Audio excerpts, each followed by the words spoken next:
Hey, it's Conrad Thompson. Thanks for checking out the podcast here on YouTube. Be sure to hit the subscribe button and the notifications bell. You'll get a notice anytime we upload some new content. And when I'm not asking Bruce, hey, how big was Batista's? Well, you know. One of the things I like to do is help people save money. And if you're watching this video right now and you're in a 30-year loan, man, you're overpaying your single biggest bill and you may not even realize it. I want you to do a little experiment for me.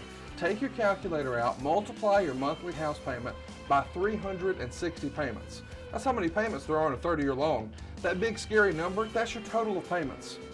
You're looking at that number? You know you can do better. Keep more of your own money right now and go to savewithconrad.com.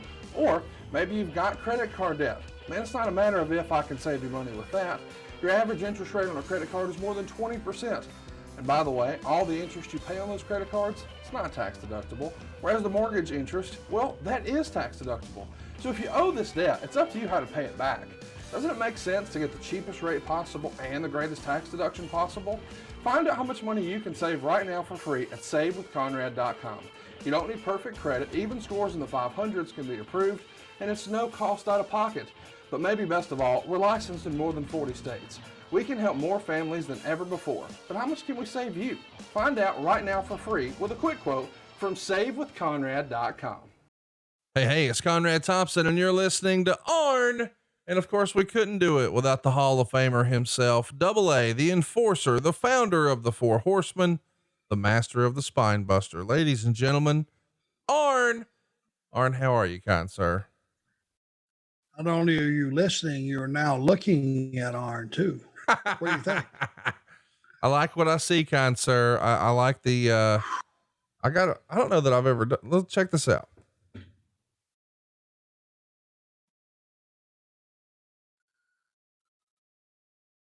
Well, I went for something, and I guess you're going under. You're not going over here.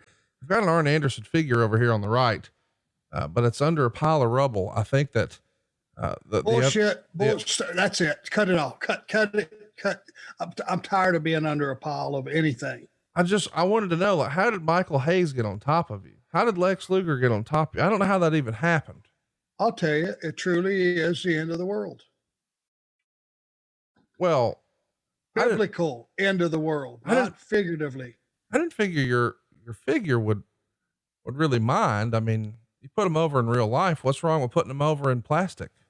I don't know that I ever have. Oh, Luger never beat you? Oh, Luger did. Yeah. I don't know that Michael has. Hell. No. I didn't mean to put that on you. Come on now. He could have. Probably not. Everybody's beat me. Well, we're hoping that we can beat you up a little bit today because we've got a fun show. It's hashtag Ask Arn Anything. We have a great time with these every week. And as you mentioned, now the video is available on adfreeshows.com. So maybe one of these days I'll actually be able to present you a virtual cheeseburger and we can debate that, since unbelievably, that's one of the most debated things on our show. Still? Well, maybe not today. Let's jump into it and see what's doing. Nick wants to know, of the three female Horseman managers, Woman, Liz, and Deborah, which was your favorite to have with you? Woman. Yeah. That's no brainer. Nancy was made for this business. You know, she just had it. She had the look. She had that sultry, evil, could talk you out of anything, your wallet, whatever, everything in your wallet, the keys to your car. Hey, go buy me a fur coat. She had that sparkle about her, and she was meant to be in this business. That's for sure. Scott Murphy has a great question. I'm not sure if this has been asked already, but hearing that we heard the first day of training, they always put you through the ringer. How was your first day, and what made you come back for the second day? Training? Yep. Because I was actually taking the first step of something I'd wanted to do since I was 8 years old that possessed me. It controlled my every thought. All I wanted to be, there was never a time that I wanted to be the president, police officer, lawyer, doctor.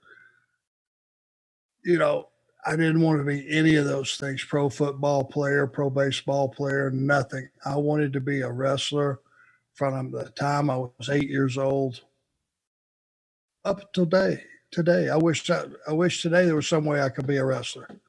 It's the greatest thing in the world. Oyvind wants to know, what are Arn's top 3 factions or groups besides the Horsemen? Huh. Dangerous Alliance. Yeah, I would think that's the one that gets the least press. And it was just because of the way things shook out later on in everybody's careers. Yeah, I think Dangerous Alliance got to be on top.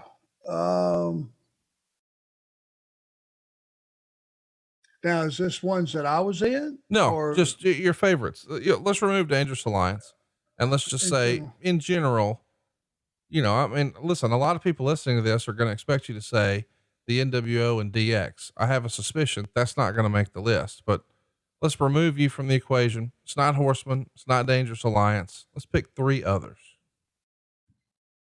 I like the Wyatts. There you go. Like those guys. Like the Shield. Mm-hmm.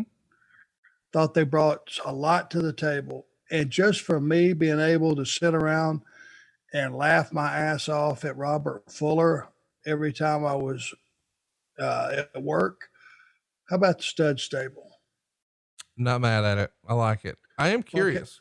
Bunkhouse Buck, it was funny as hell too. I don't know if you've been around him very much.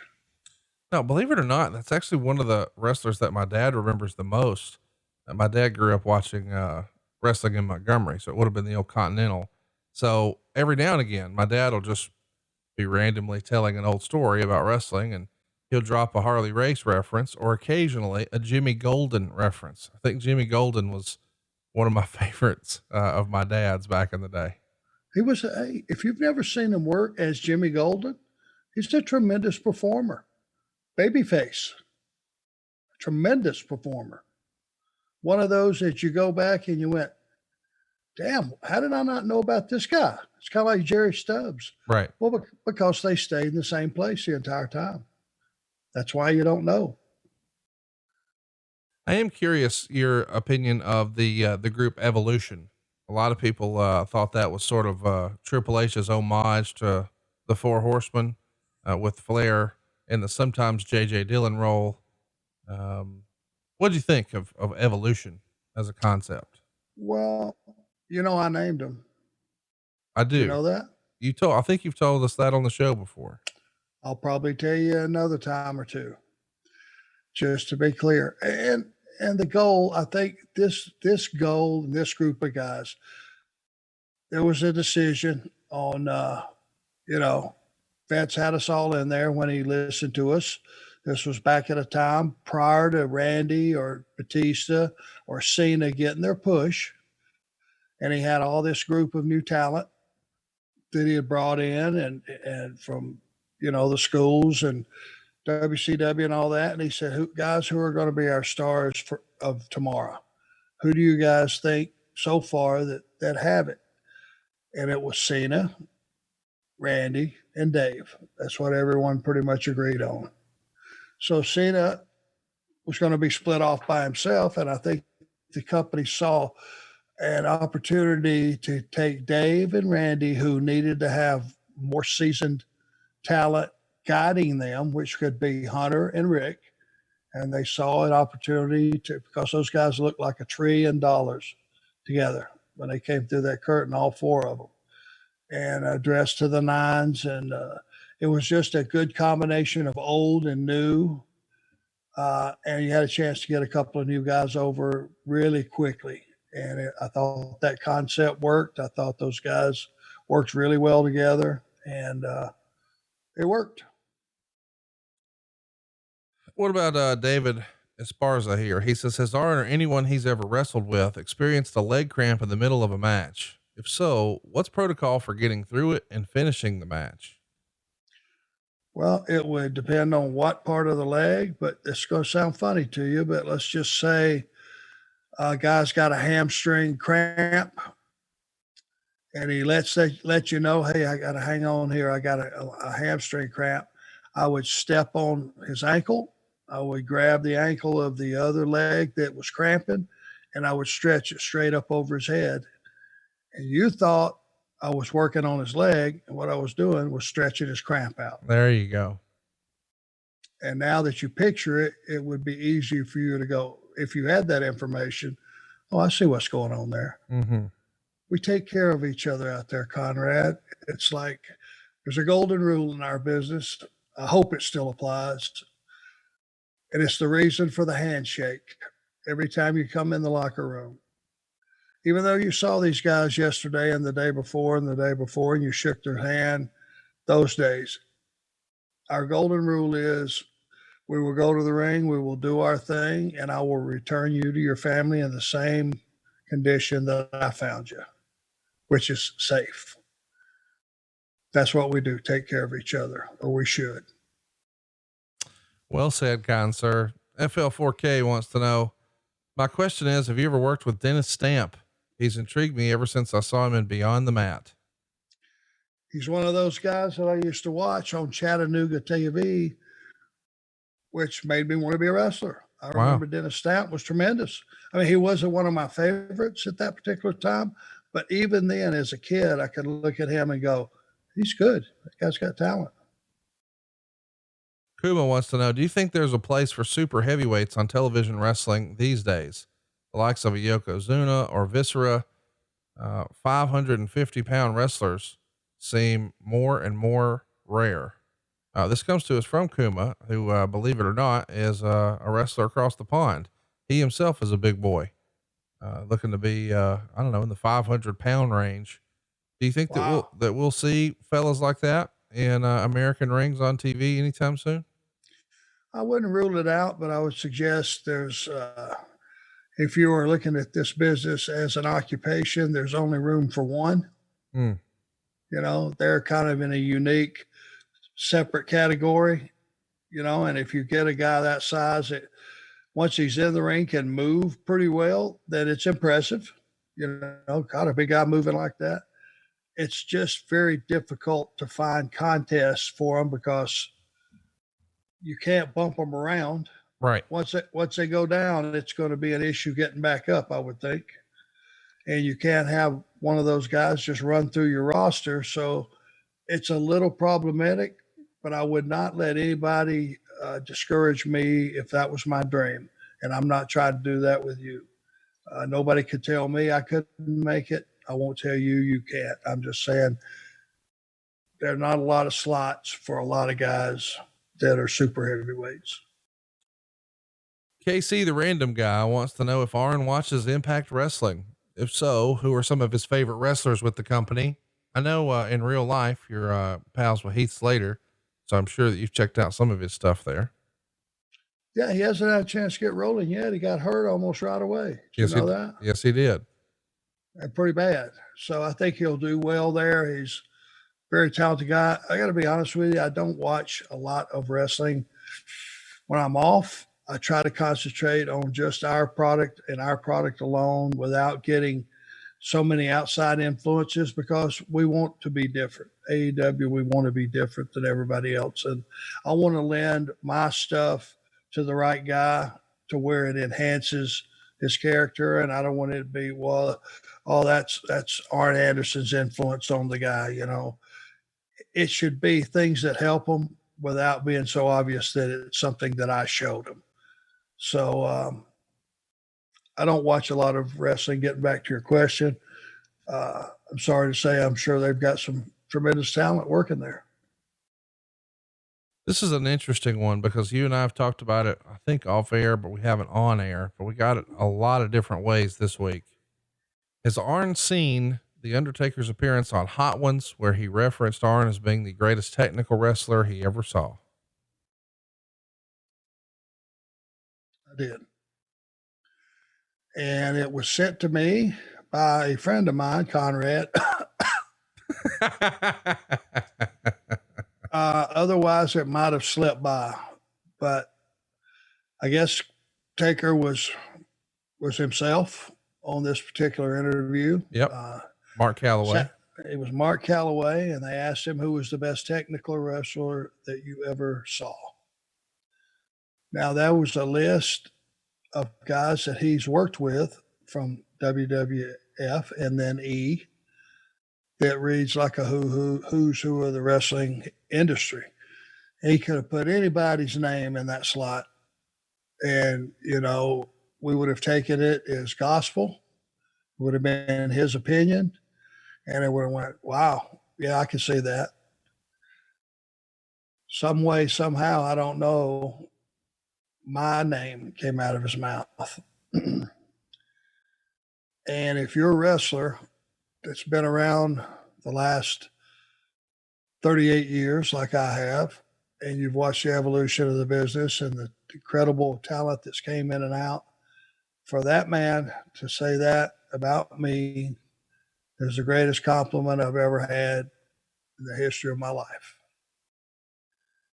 Because I know that it wasn't coerced.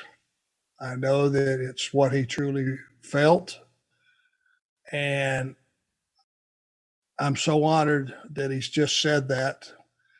And again, it's one man's opinion, that it's something that I'll take to my grave.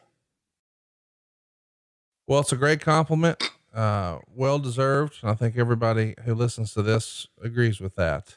But it's cool to know that, that was a real moment for you. There's so much gaga and nonsense and bullshit that we talk about here on the show.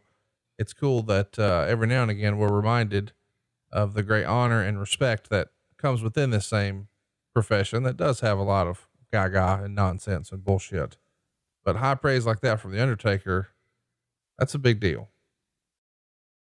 There are a lot of things wrong with this business, and there are a lot of things that are right about it.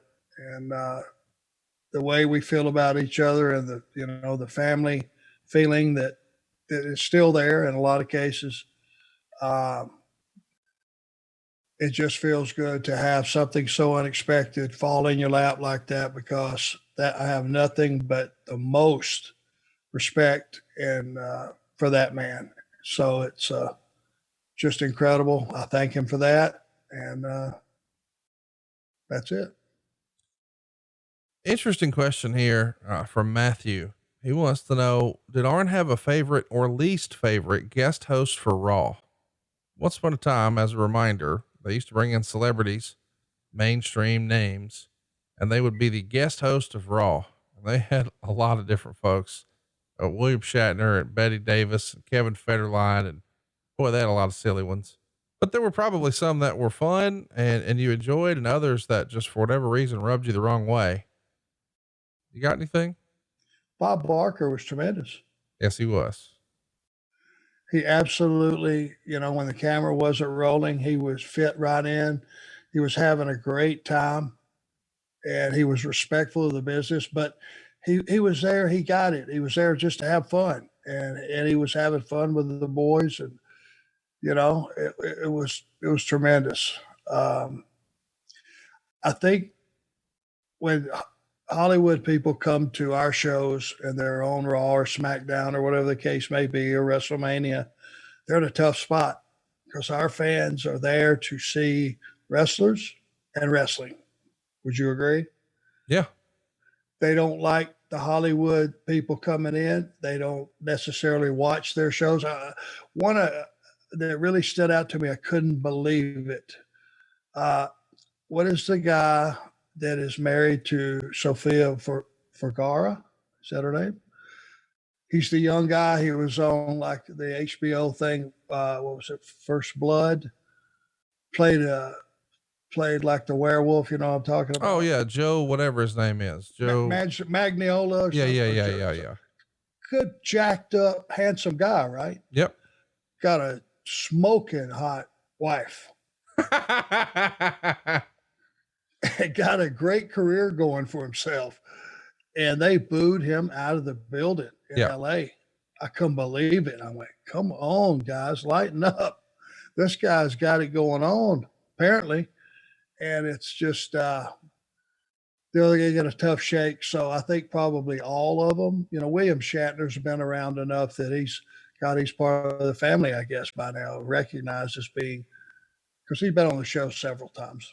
You ever meet Dennis Haskins, the Mr. Belding from Saved by the Bell? He used to hang around at a lot of wrestling shows. Yes, yes. God, what a nice man. He used to be sitting on the crates in LA in the back. When you would walk by, you had to go past him to get to the locker room.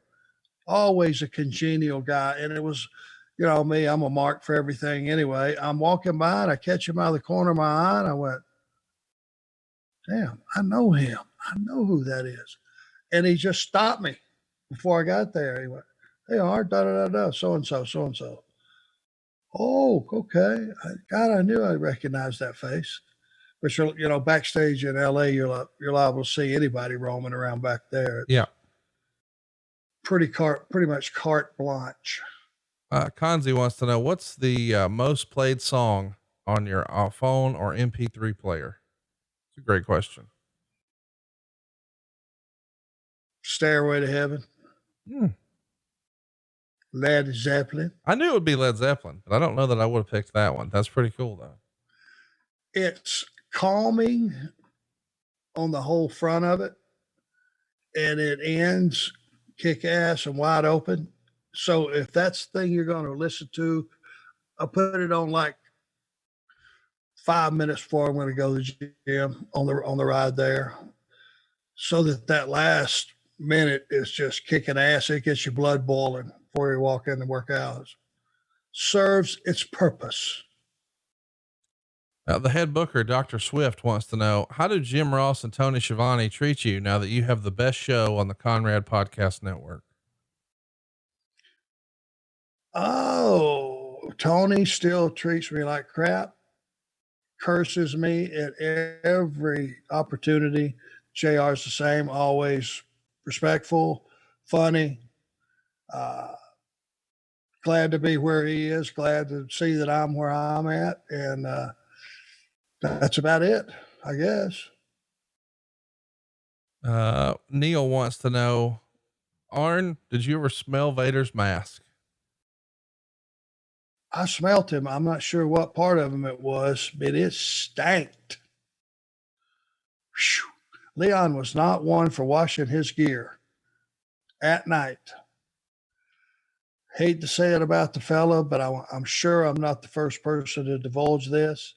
The old rule of coming in from a show, and first thing you do is wash out your tights in the sink and hang them up so that they're clean the next day. He did not get the memo. And when it is sat all night in his bag, whew.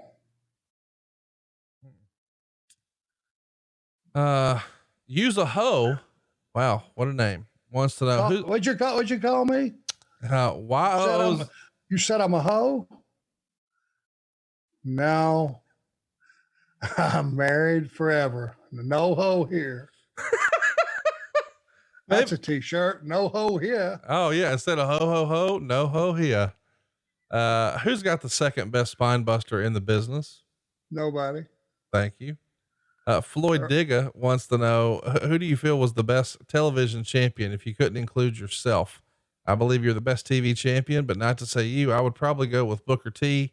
It felt like he made that title mean something when it hadn't meant anything in a while. It's entirely possible. Booker would have been a great TV champion. I think Tully had that title back when everything was on fire. Had a lot of success with it. William Regal was a good television champion. That would be my top three. I'm trying to, in my head, go back to the Booker, what period he had it. Do you know off the top of your head, Conrad? When Tully? Booker. When Booker was a TV champion. Oh yeah. No, not 97, 98, 98. Yeah. So that would have been a good period too, but I had so much going on. I wasn't just able, I was very rarely able to watch the show. So I was always pinging out, in the back doing stuff. So, but I'm sure he had a good run with it. Tully would be my first choice. Let's do another question about cash. Joe wants to know, what did you buy with your first wrestling check? This is a little embarrassing. Let me say that I grew up with in my grandparents' home, and we had not a modest home. It was I'm just going to say it, and God bless them. It's not nothing to do with them. It was a shack, no air conditioning, no carpet, wood floors, floor furnace, couple of window fans to keep you from dying in the summertime. But it was also a home that sold after my grandmother passed away, and I had to close up shop down there for all intents and purposes. That home sold for $8,500. What year was that? That would have been 85 or 86. Wow. And it had a big yard. It had probably maybe a half acre. It was what it was. But it was paid for. And my grandfather told me, early on, hey, you'll have this house, and you guys, if something happens to me, you'll have this house. Nobody can take it. It's paid for, da, da, da, da, da. Okay, so I'm losing track here a little bit. What was the original question? What did you buy with your first wrestling check? Okay, yeah. So this house, which is very modest to say the least, but when I got my first big check, and it was for Jim Crockett, and it was when I originally went to Charlotte. I was there a couple of months. They sent Ole and myself back down to Atlanta, and we worked a program with Manny and Thunderbolt Patterson, if you recall those days. And we worked like Ohio, Michigan, West Virginia. That was a territory at one time. So Ole and I were working down there, and I got my first check, and not so good, not so good, not so good. Finally, we weren't down there very long. It was like 8 weeks or something. They brought us back to Charlotte. And on the very first loop, I had the outdoor show at the stadium in Charlotte. Was that the Great American Bash? Yes, sir. And I got my first check for the week following that, and it was $3,000. The most money I had ever made or ever seen in my life. And so I still had to go back down to Rome to collect a few things to bring back to Charlotte. And while I was down there, I had the bright idea that I was Mick Jagger now. So I went and bought a brand new off the showroom floor Eldorado Cadillac. And buddy, was it live. It was maroon, white interior. And I'm talking about sweet. So I pull up in front of my granny's house. I go in and I knock on the door. Granny, let me in. She always kept the doors locked. She unlocked the door. I said, come out here. I want to show you something. Took her by the hand, walked her out there. I'm looking at her. She's looking at it. Flat line, no expression, nothing. Open door. I said, and I was going to take her back to Charlotte with me. That was one of the things that I came to collect. Obviously, I was going to bring her back and move her in with me. And I said, I thought you might want to ride back to Charlotte in style. And she looked at me and she looked at the car and she just said, take it back, and turned and walked right back in the house. So what did I do? Took it back. Went back, got the car that I traded in, which was an 84 sedan DeVille. And I said, I'm going to be needing that. They give you 24 hours to change your mind anyway. Took it back. I'll be needing that old Cadillac back. She ain't going for it. And she browbeat me the whole way to Charlotte. Son, you need to put that money in the bank. You just never know when it's going to be a rainy day. Now, why do you need a car like that? What are you, a pimp? And I just sold all the way to Charlotte. Boy, it sure was pretty for one night. I mean, the car was probably what, $18,000-$19,000? No, believe it or not, it was like 32,000. Holy cow. What year was this? This was it was loaded. This was 86. My goodness. Well, I mean, you got to look at the prices, and the 87, I had the 300 Mercedes, 87, it was like 37.5. If we're trying to figure out how pricing was in the day. Man, that's something else. That's a nice car Yeah, now. I mean that you should have seen this. You would have loved this. Oh yeah, dude. I can just picture it with that outfit, especially the colors, the maroon over the white, and knowing how you looked in 85, 86, dude, you look like you were an extra from the movie Goodfellas. Oh yeah. Or a pimp Or something. I mean, she accused me of what, I don't think she knows what a pimp is. I was going to ask, how many pimps were there in Rome, Georgia? Feels like it would have been hard out there for a pimp.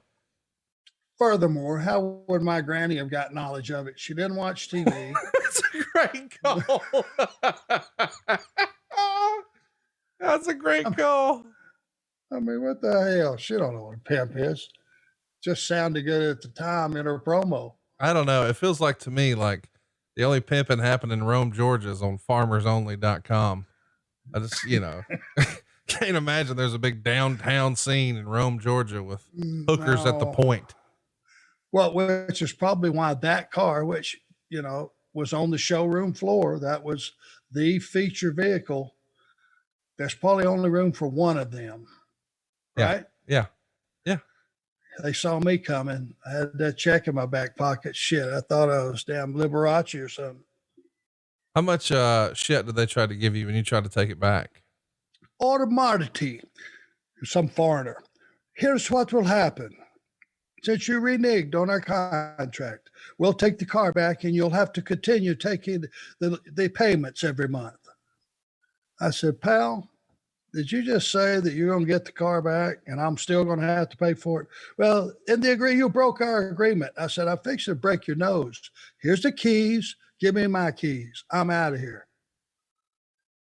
I think he cooled down. Somebody must have told him, hey, that's that redneck Marty Lundy that lived here for a long time. He will hit you in the face with a beer mug. You might want to give him his keys. I don't know. It is funny though. All this time I had no idea that the Iron Sheik used to sell Cadillacs. What? You just said, oh, Marty, it was your same Iron Sheik voice. This was not I can't believe it. These are two different people, Conrad, damn it. They're not interchangeable. But the voice. What do you mean? Chip shot. Oh, God. I could do Sheik all day. He's awesome. Well, feel free to answer any of these questions in the Sheik voice. It's over for me. Okay. Somebody who's not over for you, Seth Robinson, wants to know, why does Daniel Tosh hate you and when are you going to make him pay? Oh, that stick man, Daniel Tosh, he wants to talk about the Sheik or Arn Anderson. They canceled his show. He's a jabroni. That's best. Oh, God. So good. Joe wants to know, what was an average week's payoff in Pensacola? And did you feel like you were living well financially? Of course, this comes to us because you've talked about that was your favorite territory, and what a great quality of life you had when you just got to spend all day on the beach and, the car rides weren't bad. So your spot shows you could still be in your own bed every night. There's something to be said about that. But Joe wants to know, were you making any money? Yeah. And any guy that was not single at 25 or whatever I was, 26 when I was down there living, that had the intentions of saving money could have very easily saved money. I, for the first time, had lived 8 minutes from the most beautiful beach on the planet. And I didn't have any bills other than paying half of the rent and utilities for Scott Armstrong's condo that we shared. I think it was like around 100, believe this or not, about $150 a month was my share a month. I had a very small car payment, which was about 137, and then car insurance was a little more, and that was it. And I was making not so much at first, but after I'd been there a few months, I was making somewhere in that $600 to $900 a week. But now this was in 84. Okay. Hey, I paid my bills. I had a couple of $100 in my pocket to spend, access to the beach every single day. We had a bartender, a young lady that was at the 2001 named Jackie that was pouring us Crown and 7 on bar drink night when it was supposed to be the rock gut stuff. We're drinking Crown Royal for a quarter a pop glass. Whoa, I almost killed the gimmick here. About yay deep in Crown, about yay deep in water. So we were cool on Wednesday night. I wasn't making a fortune, but I was having the time of my life, and there was never a day that I was broke. I would almost run out some days before payday, but man, time of my life. That puts a lot of perspective, I hope, for a lot of folks, because, very rarely do we get on here and have a question that says, "Hey, Arn, what match did you make the most by the minute?" No, they want to know, what was your favorite match? What were your favorite memories? And nobody ever calls you up if you're, in a sales job and says, "Hey man, how much did you make on that Griswold commission?" Nobody cares. That's not what's going to leave the impression, but it is fun to sort of have the context of what your quality of life was like back then. Maybe you're not a huge TV star yet. Maybe you don't have t-shirts and action figures. Maybe you're not a multi-millionaire like you are these days, but you woke up on the beach every day and we're living your dream and having fun. There's something to be said about that. Is there an account that I don't know something about? Yes, but I've said too much. Michael Eldridge wants to know. Alrighty. What would have been Arn's name if he worked for the York Foundation? This is kind of fun because, I guess the fun part of this is Alexandria York would use a computer printout to devise a strategy to win. And we know how well Arn gets along with technologies in 2020. So imagine what that would have been like in 1990. Catch me up though. We saw Ricky Morton become Richard Morton. We saw Terry Taylor become Terrence Taylor. What would Arn Anderson have been? If we're including technology as a variable and all that, my name would have been Dipshit. And it would have been, Miss York would have said, "Hey, tell the bald guy he's on." He says, "I'm sure he don't have his computer on." I mean, it's got to be Arnold Dipshit Anderson, right? Probably. Yeah. Yeah. I would have walked in that crew dead last in stroke, I'm sure. Right. Let's piss some people off. Drew Landry wants to know, when Tully joined the WWE as an agent and was confronted by JBL, and that led to Tully swiftly quitting, were you there for that? Of all things, and a lot of this stuff, when I say I don't remember to recall it or something, it's because I wasn't there. I just had to be off. I was off that week. Damn it. I didn't get to see any of that. That's the reason they brought him in that week. Was, okay, we'll have an extra hand because Arn's taking vacation that week. I see. It wasn't meant that I was going to be off or planned for me to be off, but I just heard all the story secondhand. And I guess there was heat back from when JBL first started, I guess, in the business, and had a conversation with Tully and felt like some way he had been slighted. I'm not sure of the exact story. You might know it. Well, I think the deal was, when JBL was breaking in, through the territory days, way back when, Blanchard was pretty rough on him and treated him like shit. And so now when Blanchard comes on as an agent after years of being outside of the business, JBL's now one of the top guys and he never forgot, and he's waiting to, give him an earful. And at different times, we've all heard stories about John doing that. I can only speak to how John's always been to me. But I met him through Bruce and he's big friends with Bruce. So John was always super fun with me.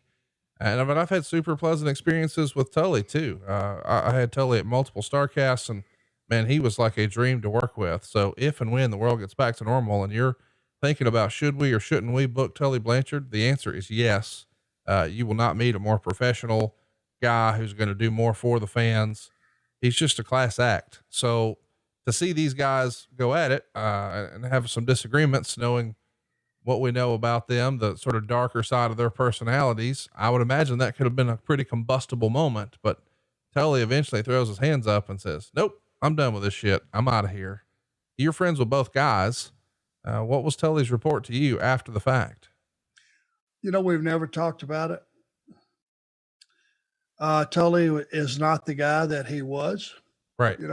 And when he was, his dad owned his own territory and all that. I can only imagine who that Tully would have been at that time. He would have probably been pretty cocky. He was pretty cocky, when we were partners.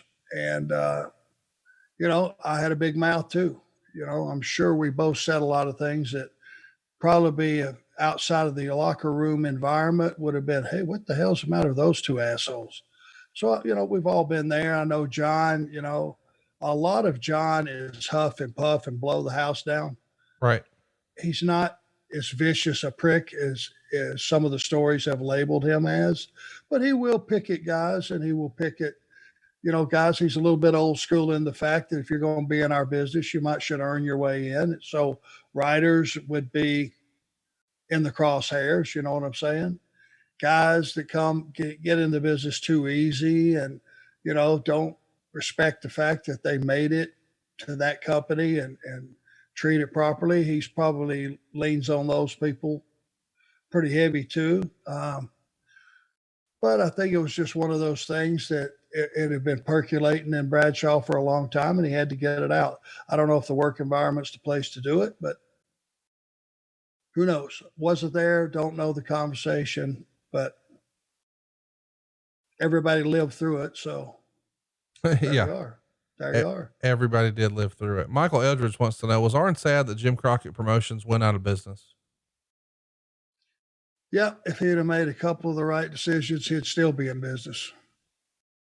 I guess the gist of the question is, knowing that you and he disagreed on payoffs and ultimately had a pretty major falling out, one that essentially had you wind up working for Vince. Was it bittersweet, a little bit when that all comes to a close and Turner buys it out? Or were you inside going, all right, serves him right? I'd have never left him, Conrad. If he'd have treated me the right way at the very end when it was the most important, I'd have never left him. Tully would have never left him. Just real briefly, other than the personal things that caused us to go over the edge and leave and, make that decision to get out of there. If you back way up, and I knew it at the time, when the company purchased Kansas City territory and purchased Bill Watts territory, it was right then was the beginning of the end. They had overextended themselves. And what did they really buy? Right. TV slots. It was dead territory. Yeah. Kansas City had been long dead and buried. Bill Watts territory, dead and buried. With TBS, we could have went in there and just ran it anyway off of TBS and ran all of those towns. There was nothing to buy. But Jim Crockett, in those days, there was like this bond between the NWA promoters.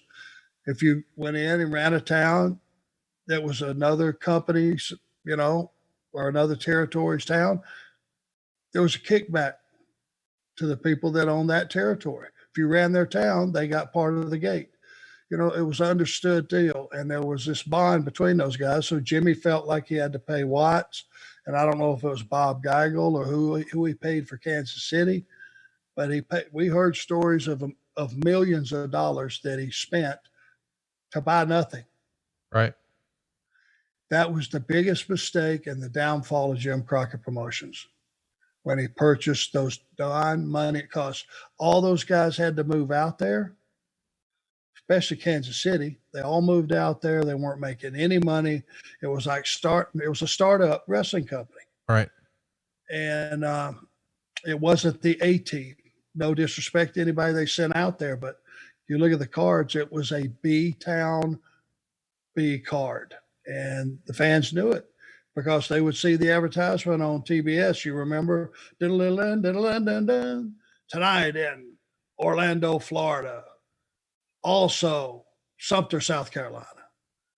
all those advertisements that went down on TBS, they knew they weren't getting the A product. And that was, I think, the beginning of the end of Jim Crockett. But no, I didn't take any gratification. When he closed, I knew it was the end of an era, and it was the greatest time business wise that I'd ever had. I'd bought a home, I'd furnished it, I'd had a child, had a couple of nice cars sitting out in the driveway, and my wife was able to fix that house up like she wanted, even though it was just another small house. It was something we could afford, and life was good for me in those 3 years, and it kind of started me into success and my manhood. Everything was achieved. My ability as a talent was groomed during that period. It is pretty remarkable and puts it all in context when you say that too. Those 3 years, because that's what it was. 85 to 86, 86 to 87. And of course, 87 to 88. And then you're out of there. But man, you talk about what an impact it made, because here we are all these years later, still talking about it so fondly. It's 36 months. I mean, we talk about WWE from 2017 to now, and that doesn't seem like any time at all. That seems like yesterday, but 3 years, that's the extent of your Crockett run. But you got to remember too, that was every day, 7 days a week, Right. which makes those 3 years a lot bigger. I don't mean to beat a dead horse here, but we have talked about, the payoff from Crockett, and obviously you took that personally it's become a famous meme from Michael Jordan this year. But now that we know more about the real financial circumstance of the Crockett's, and that they were about to be bankrupt themselves. I mean, they were looking for a major lifeline just to keep from filing bankruptcy because they had overextended themselves way too much. Do you give Crockett any leeway that it wasn't necessarily, and you may disagree, but from my perspective, he didn't have a choice. He probably would have loved to have paid you more, but there just wasn't any money. I don't think this is a story like, earlier this year, people were critical of WWE laying off a bunch of folks when they're having the most profitable year. That was not the circumstance for Crockett in 88. He's fighting for his life. He's about to lose his company. He's about to maybe face bankruptcy. So when he doesn't pay you, it's not a matter of, well, I got the cash, I'm just not going to give it to Marty. It's a matter of, he probably just didn't have it. Do you agree? Who's Marty? Oh, sorry. Mr. Anderson. Oh, that's me. The mistake he made was coming to me, grabbing me by the wrist. You got a minute? And taking me in the shit house and saying, Arn, you've been a real soldier. You've been one of my top guys. You've worked your ass off. I want to reward you. I'm going to pay you 25 grand on this coming pay-per-view. I don't know that that's ever happened in history before or since. I never heard of it, where a promoter takes you in and just volunteers without me saying a word to him, totally unsolicited. This is what we're going to pay you. I went home and told my wife that, and once our jaws got off the ground, can you imagine what went through her head along as mine? Do you know how much money that is to us, and especially at that time? Right. He set us up for the biggest letdown financially of our life. We've never been that disappointed about anything else because Jim Crockett said it, he volunteered it, it must be true. And then to not give it to you, it's bullshit.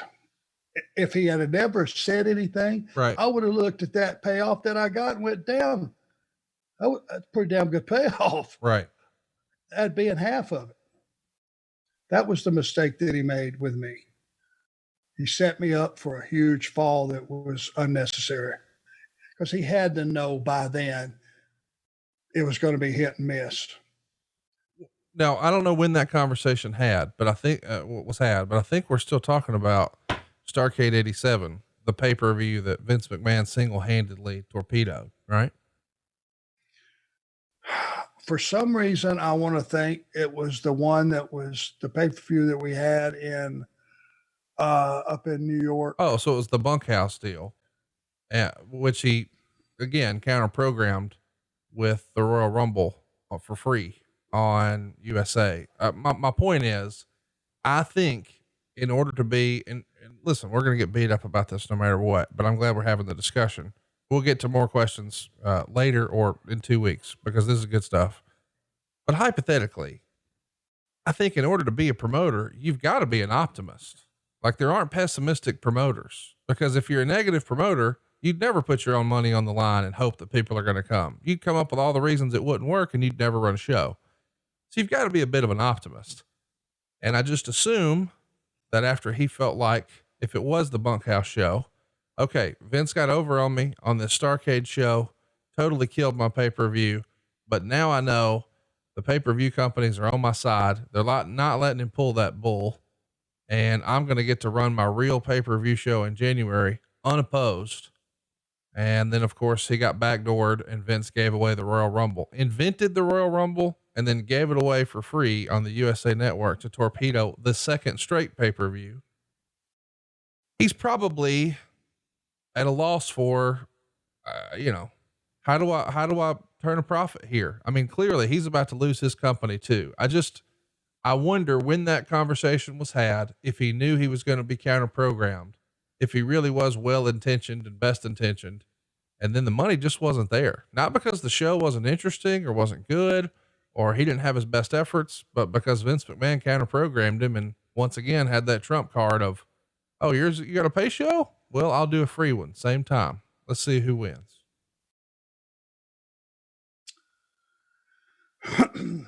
Okay.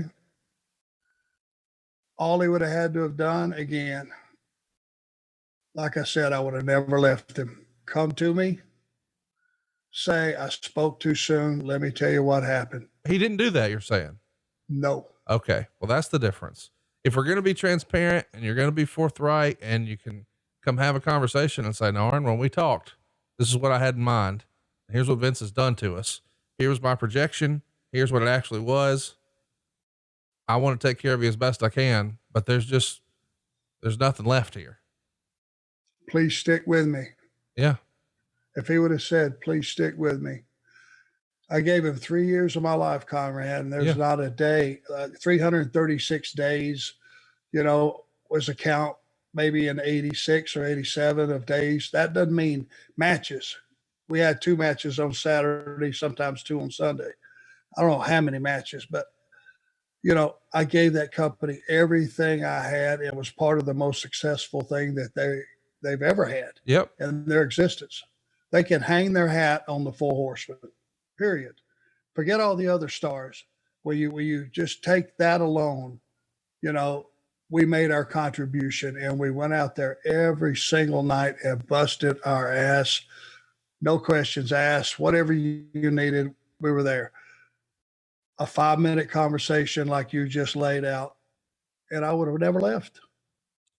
Do you think, and listen, this is a Vinceism, but we've heard from Bruce over the years on his pod, Something to Wrestle, that Vince never lets them see never let them see you sweat. Don't sell it, pal.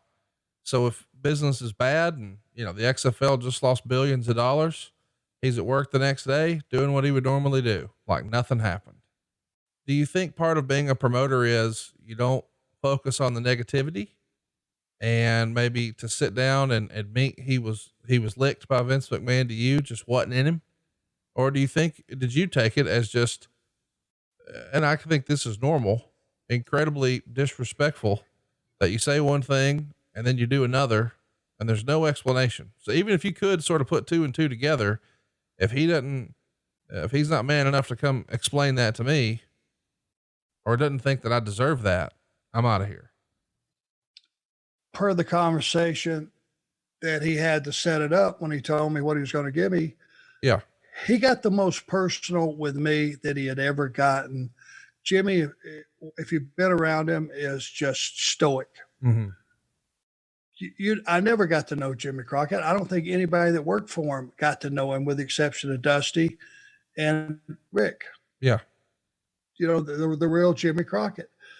The fact that he didn't offer me a word after bringing me in and setting me up, I just felt like it wasn't worth his time to have to explain himself. Now, the guy that he said he had to have, please stay with him. I'm rewarding you for all these years of faithful service. It went from that to just not having the time or inclination to take 5 minutes and tell me what happened. And I damn sure wasn't going to go to him and ask. Right. I just said, okay, if that's the way it really shook out, and that's where I'm at on the priority list. Adios.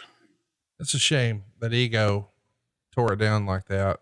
Since we're so deep in the weeds on this one topic, you've told the story before when you go in and give notice in Philadelphia, you and Tully do, after you've just met with Vince, you're going to drop the belts to the Midnights, and you communicate that to Dusty. And it was like water off a duck's back to Dusty. You looked up to Dusty. You had done big business with him, but Dusty probably knows, hey, we're in a bad spot financially here. He's probably more plugged into that than you are. And he's also been in a pretty heated on-screen, and even though it's not popular to talk about, a behind the scenes rivalry and feud with Ric Flair. Ego is a big part of our business, of course, your business, as they say.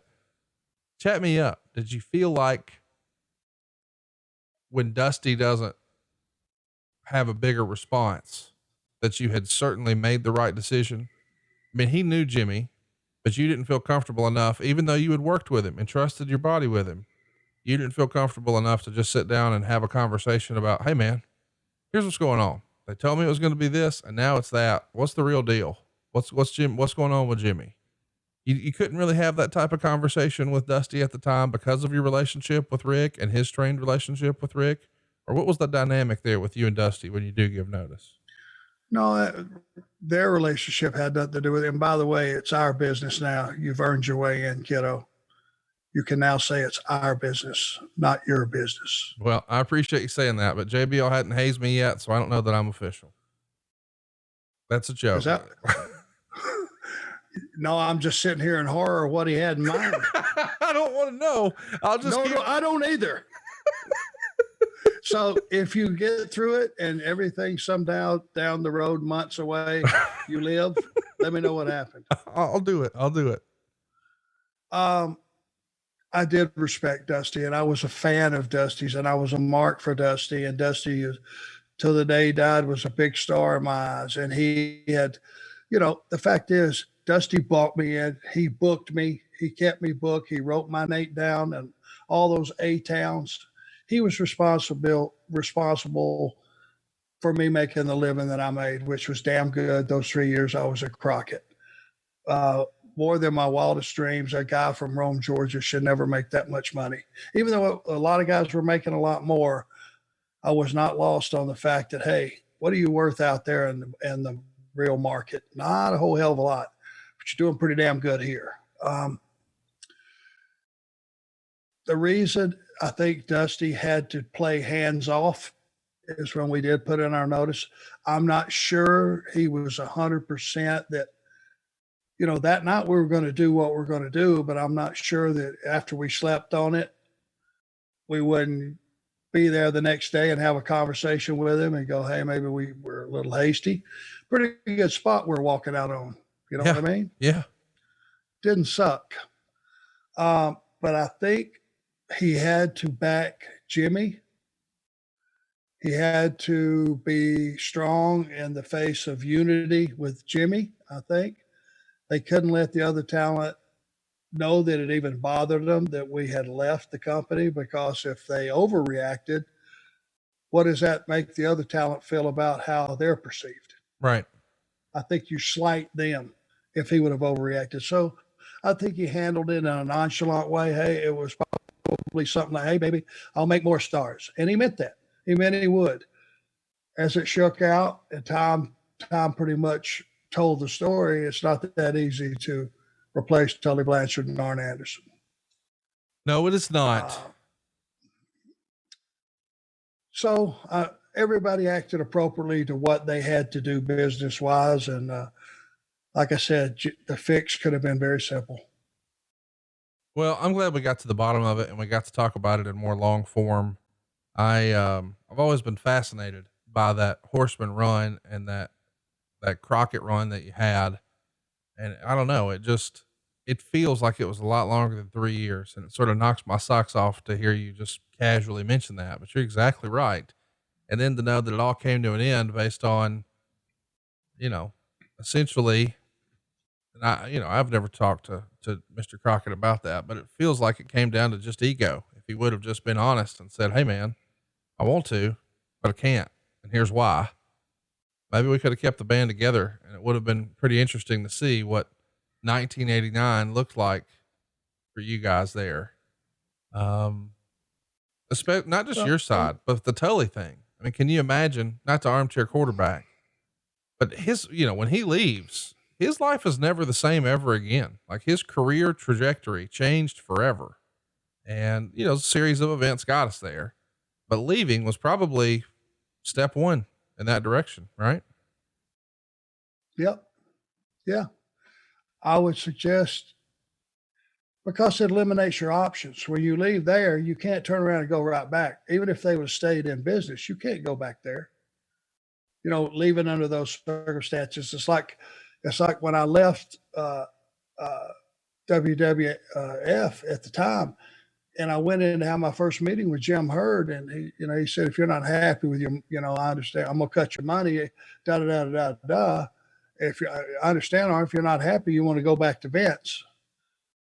That alone tells me, it speaks volumes. He doesn't understand our business. I can't turn around and go back to Vince and went, "Well, I worked a 90-day notice and did all that, and, left you, but I've changed my mind. Can I come back?"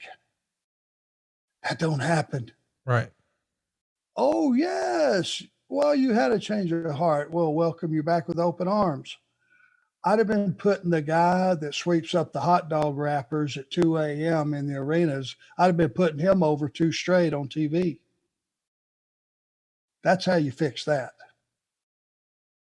So when Tully and I left, that eliminated one option of him going back to, because when we left, we didn't know if they were going to file bankruptcy, they were going to be bought.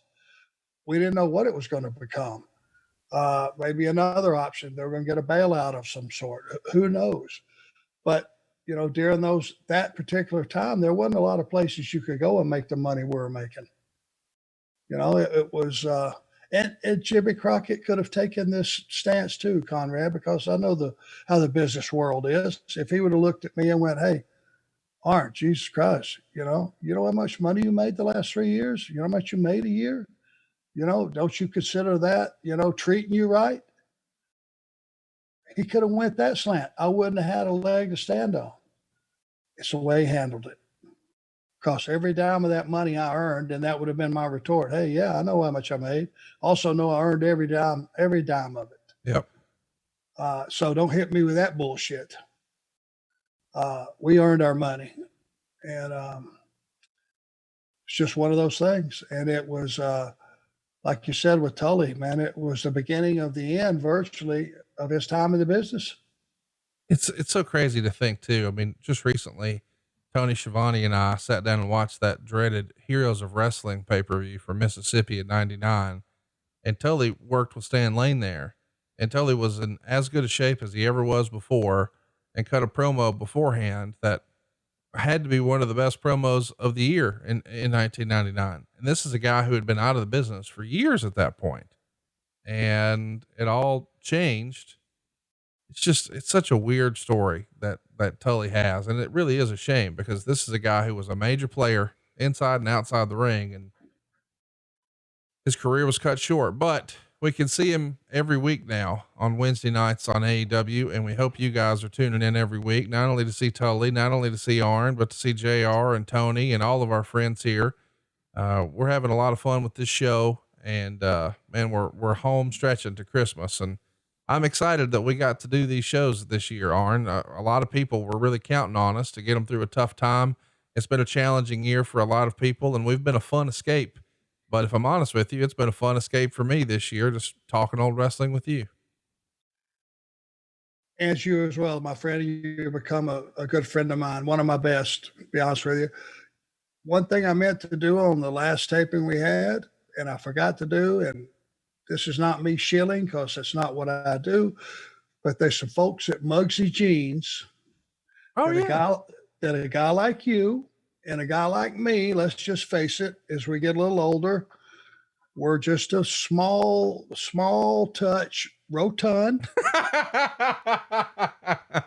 Fair. I'm going to tell the truth. Yes, sir. Accurate. They sent me a couple of pair of the most comfortable jeans you've ever imagined.